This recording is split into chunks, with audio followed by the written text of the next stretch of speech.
My name is Megan Foster, and I am 34 years old, and on a Saturday morning in March, I stood on the front porch of a two-story brick house in a quiet neighborhood outside of Portland and knocked on the door, and when my mother opened it wearing her bathrobe with a coffee mug in her hand, she looked at me confused and said, "Megan, what are you doing here?" And I smiled the kind of smile that comes from waiting 7 years for a single moment, and I said, "I'm here for the property inspection. Mom, I bought this house 3 weeks ago, and you have 60 days to vacate or sign a new lease." And I watched the color drain from her face in real time, because the house she had been renting for the past 4 years, the house she had told everyone in our extended family that she could afford because my brother was doing so well, financially was actually owned by me, the daughter she told people would never amount to anything. Let me take you back, because this didn't start with a house. This started with a childhood where I learned very early that my value was determined by how much I resembled my brother, or more specifically, how much I didn't. I grew up in a split-level house outside of Seattle with my parents, Richard and Diane, and my older brother Connor, who was 3 years older than me, and the kind of kid who could talk his way out of anything and into everything, and my parents worshipped him not quietly, not subtly but openly and loudly in a way that made sure I always knew where I stood. Connor played baseball, and my father went to every single game and put a sticker on his truck that said, "Proud Baseball Dad." And when I joined the debate team and made it to regionals, my father said, "That's nice, honey," but didn't ask when the competition was. Connor got average grades, and my parents said he was exploring his potential, and I got straight A's. And my mother said, "Don't be so serious, Megan. You'll never get a boyfriend if you're always buried in books." And I was 12 years old when she said that. When Connor graduated high school, he decided he didn't want to go to college right away. He wanted to find himself, so my parents funded a 6-month trip to Europe where he backpacked and sent home postcards and came back with stories and no plan, and they welcomed him home like he was a war hero. When I graduated 2 years later with a full academic scholarship to Oregon State, my mother said, "Well, at least we won't have to pay for it," and my father said, "Just don't come crying to us when you realize you can't handle it." I stopped crying to them about anything after that. I studied finance, and I worked 2 part-time jobs while I was in school, and I graduated with honors and got hired by an investment firm in Portland, and I started at the bottom making $42,000 a year and sharing an apartment with 2 roommates and riding the bus to work because I couldn't afford a car, and none of that bothered me because I wasn't doing it for them. I was doing it to prove to myself that their opinion of me was wrong. Connor, meanwhile, bounced between jobs. He worked at a gym, then quit. He tried selling insurance, then quit. He started a pressure washing business that lasted 4 months, and every time he failed, my parents bailed him out and told him he just hadn't found his passion yet, and every time I got a promotion or a raise, I'd mention it in passing at family dinners, and my father would say, "That's great, Megan," and then immediately ask Connor how his job search was going. When I was 28, I moved into a senior analyst position, and my salary jumped to $86,000, and I started investing carefully, putting money into index funds and saving aggressively, because I had learned that the only security I was ever going to have was the security I built myself.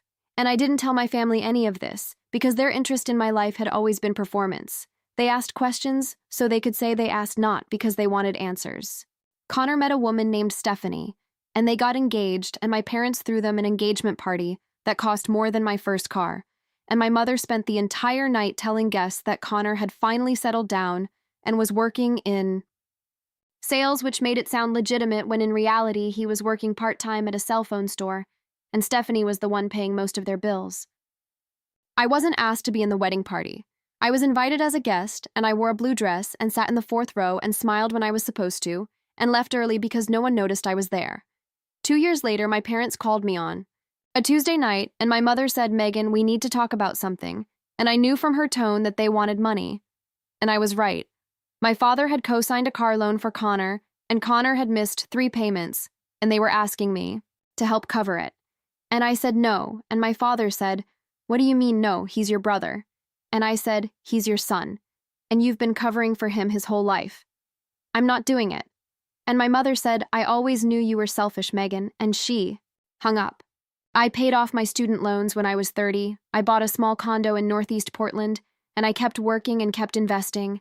And by the time I was 32, I had a portfolio worth just over $400,000 and a salary that had climbed to $137,000 a year. And I was being courted by a private equity firm that wanted me to come on as a senior investment strategist. And not one single person in my family knew any of this because I had stopped offering them pieces of my life that they had no interest in holding. Then one afternoon, I got a call from my mother and she was crying and she said, "Megan, we're losing the house." And I said, "What house?" And she said, "The house we're renting, the landlord is selling it and we can't afford to buy it and we don't know what to do." And I said, "Where's Connor?" And she said, "Connor is going through a hard time right now. He can't help." And I said, "So you called me?" And she said, "You're our daughter. Of course we called you." I let her talk for 20 minutes about how unfair it was and how they had been good tenants for 4 years and how the landlord was heartless. And then I said, "Mom, I'll look into it." And I hung up and I called the property management company and asked who owned the house, and they gave me the name of a private seller who had listed it as an investment property for $340,000. And I called my financial advisor and I said, "I want to make an all-cash offer." 3 weeks later, I was the owner of the house my parents were renting, and they had no idea because the sale went through an LLC I had set up, and the property management company didn't disclose buyer information to tenants, and I instructed the company to send a standard letter informing my parents that the property had been sold and that they would have 60 days to either vacate or negotiate a new lease with the new owner. My mother called me 2 days after she got the letter and she was panicking and she said, "Megan, the house sold and the new owner wants to meet with us, and we don't know if they're going to kick us out." And I said, "I'm sure it'll be fine. Mom, just see what they say." And she said, "Can you come with us?" And I said, "I'll be there." The day of the meeting, I told the property manager I would handle it myself, and I drove to the house and I parked on the street, and I walked up to the front porch and I knocked, and my mother answered and I told her the truth, and the look on her face was something I will remember for the rest of my life. It was shock and confusion, and then something that looked like fear, because she realized in that moment that the power dynamic she had spent 34 years standing on top of had just flipped completely. My father came to the door and said, "What's going on?" And my mother said, "Megan bought the house," and he said, "What are you talking about?" And I said exactly what she said. "I'm the new owner. I bought this house 3 weeks ago with cash, and you're currently living in a property I own, so we need to talk about next steps." We sat in their living room, my living room technically, and I laid it out cleanly and calmly. I said, "You have 2 options. You can vacate in 60 days, and I'll list it for rent at market rate, or you can sign a 1-year lease with me at your current rent, which is $800 below market rate. But there will be conditions." And my father said, "Conditions?" And I said, "Yes. You'll pay on time every month, no exceptions. You'll maintain the property. And if you ever, and I mean ever, speak to me again the way you did when I refused to pay Connor's car loan, the lease is void and you're out." And my mother started crying and said, "Megan, this is cruel." And I said, "No, Mom. Cruel is telling your daughter she'll never amount to anything. Cruel is funding your sons' failures while ignoring your daughter's success. Cruel is calling me selfish because I had boundaries. What I'm doing right now is business." Connor found out 2 days later because my mother called him sobbing and he called me and said, "You bought their house. Are you serious right now?" And I said, "Completely serious." And he said, "You're doing this to punish them." And I said, "No, Connor, I'm doing this because I can. Because while you were finding yourself and exploring your passions and getting bailed out every time you failed, I was building something, and now I own assets. And one of those assets is the house our parents live in. And if that makes you uncomfortable, you're welcome to buy it from me. I'll sell it to you right now for market value $375,000. He hung up. My parents signed the lease. They didn't have another option. And for the first 6 months, they paid on time and didn't call me unless it was about a repair request. And it was the healthiest our relationship had been in a decade because it was no longer based on their approval. It was based on a contract. Then something shifted. My father called me and asked if he could take me to lunch, and I said, "Why?" And he said, "Because I owe you a conversation," and I almost said no. But I was curious, so I met him at a diner near their house, my house, and he sat across from me, and he said, "I didn't think you'd ever do anything like this." And I said, "Like what?" And he said something that proved us wrong. He told me that he and my mother had always thought I was too serious, too rigid, and they didn't know how to connect with me the way they connected with Connor. And I said, "Dad, you didn't connect with Connor, you enabled him." And he said, "I know that now." And I said, "Do you?" And he said, "When you bought that house, it scared me because I realized you didn't need us." And I said, "I haven't needed you since I was 18, you just never noticed." He didn't argue. He just nodded and said, "I'm sorry, Megan.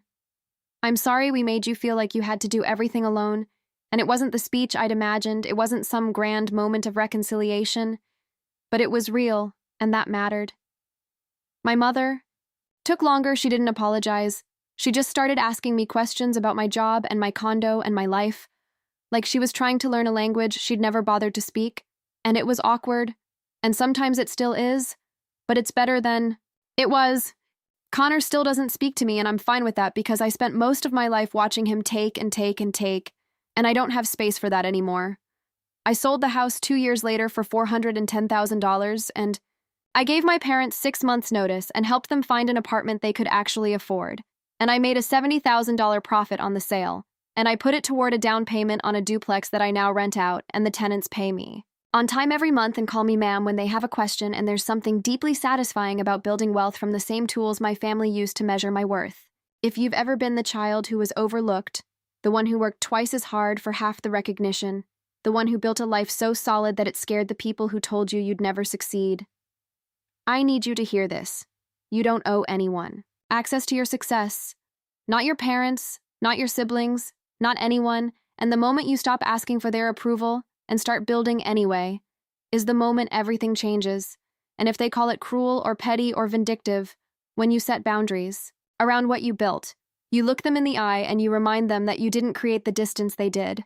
You just stopped pretending it wasn't there.